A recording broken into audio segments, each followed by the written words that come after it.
If the conflict escalates, who does it benefit? There is one entity that does benefit, and that is China. Look, right now there's this trade and tariff war going on between the Chinese and the US. It's been initiated by President Trump, 145% tariffs, which has essentially effectively decoupled the two economies. China was the major exporter to the US. Now they are not, exporting almost nothing. And they are being denied Western technology, which may be a little bit too late, but whatever. So the US has not only dumped a whole bunch of tariffs on the Chinese, but they have started a trade war with their own allies. So it makes the US look like an unpredictable and slightly crazy nation. And the Chinese look mature and stable in comparison. If Trump had not imposed tariffs on his allies, it would have been a whole different situation. But because he has done it to his own allies, that's why the Chinese seem to have the upper hand in that matter. So if this situation escalates, then it's good for China, because then their major rival or competitor within the Asian sphere kind of, things don't look very, very good for it. It looks unstable, and investors will be wary of investing in India in that situation if the situation prolongs.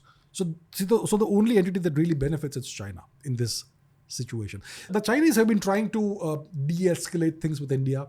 There was this terrible clash in 2020 or something, the Galwan clash. 20 Indian soldiers died and many more Chinese died, but the Chinese never released the actual figures.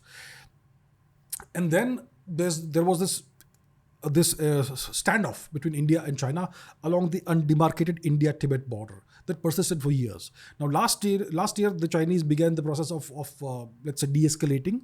The escalation was done by them. The de-escalation was also initiated by them. So now the two sides have kind of stood down to a certain extent. But at the same time, the Chinese are actually strengthening their positions militarily on their side of the India-Tibet border. So the Chinese have been making sounds and noises like they want to de-escalate with India and they want to kind of rapprochement with India. But I think that phase is gone now. I think we may be past that now. Now, after the Indian strikes on Pakistan 15 hours ago, the Chinese strongly condemned India's actions, even though these actions are in our national interest and we are not attacking any civilians. So I think we're going to see a new China-Pakistan axis kind of phase, and the India-China friendship, which may have possibly happened, I think that's passé now. What does it mean for America? What it means for America is that China gets what they have rejected. So the Americans seem to have washed their hands of Pakistan, which is why Pakistani leaders have been saying openly that they have been doing terrorism for the Americans. So that only happens when your master has served you with divorce papers. So China now gets a new proxy, just like North Korea. They'll get another nation like Pakistan, and Pakistan will somehow be integrated into their plans. The Americans would want India to be stable. India is a major component of their Indo-Pacific strategy. They want to isolate China. The US wants to isolate China. And if you want to isolate China, you need to prop somebody up who could become a counterweight. Now, India doesn't want to be used in that way, but sometimes you have no choice when you have a neighbor like China right next door. So we will have to play a certain kind of game, a kind of balancing game. But if India gets embroiled in a war-like situation which persists with Pakistan over months or years, then it is bad for India, it's bad for the Indian economy, and by extension, it's bad for the Western economy and the US economy. The US would want Apple and whatever other Microsoft, Nvidia, etc., whoever it is, to set up manufacturing in India to replace what they have in China. But if India is unstable, then it's not going to happen, and it's going to be bad for their economy as well.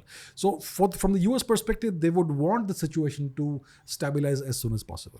And that obviously can happen only on India's terms, not on Pakistan's terms. Because Pakistan doesn't have the heft to inflict any kind of defeat on India. It can only be a nuisance factor or a nuisance as in terrorism. So we're going to have to find a quick way of ending this. So effectively, it doesn't benefit anyone on a global level other than China. Other than China. That's right. Okay.